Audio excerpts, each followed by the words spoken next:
आणि आता एक धक्कादायक अशी बातमी आहे सरकारी शाळांमधील माध्यान्ह भोजनाच्या संदर्भातली। छत्रपती संभाजीनगरमधल्या वाळूज भागातील गजानन ॲग्रो कंपनीच्या गोडाऊनवरती पोलिसांनी छापा टाकला आणि या छाप्यामध्ये फूड कॉर्पोरेशन ऑफ इंडियाचा मोठा धान्य साठा सापडलाय। सरकारी पोत्यांमधील धान्य खासगी कंपनीच्या पोत्यामध्ये भरून बाजारामध्ये विक्रीसाठी नेण्यात येणार होतं। गोडाऊनमध्ये सापडलेले धान्य हे रेशन दुकान आणि शाळांमध्ये न जाता सरकारच्या गोडाऊनमधून थेट खासगी गोडाऊनपर्यंत पोहोचलं।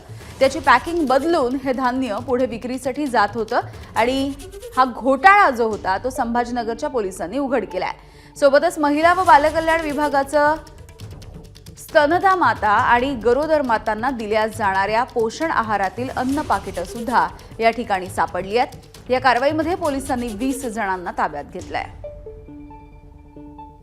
आज आम्हाला माहिती मिळाली की एका प्रायव्हेट गोडाऊन गजानन ॲग्रो म्हणून प्रायव्हेट गोडाऊनवर महाराष्ट्र शासनाचे तसेच पंजाब गव्हर्नमेंटचे तांदूळ सायफन ऑफ करून इथे ही जी मिल आहे या मिलमध्ये पॉलिश करून ते अशा हे पोते जे आहेत त्या नव्या पोत्यांमध्ये भरून मार्केटमध्ये विकल्या जात आहे। त्याचबरोबर आम्ही अजून गोडाऊन चेक केलं असता महाराष्ट्र गव्हर्नमेंट महिला व बाल विकास विभागाचे हे मल्टीमिक्स सिरियल हे 6 ते 3 वर्ष वयोगटातील बालकांकरिता त्यांचं पोषण आहारासाठी वापरले जाते।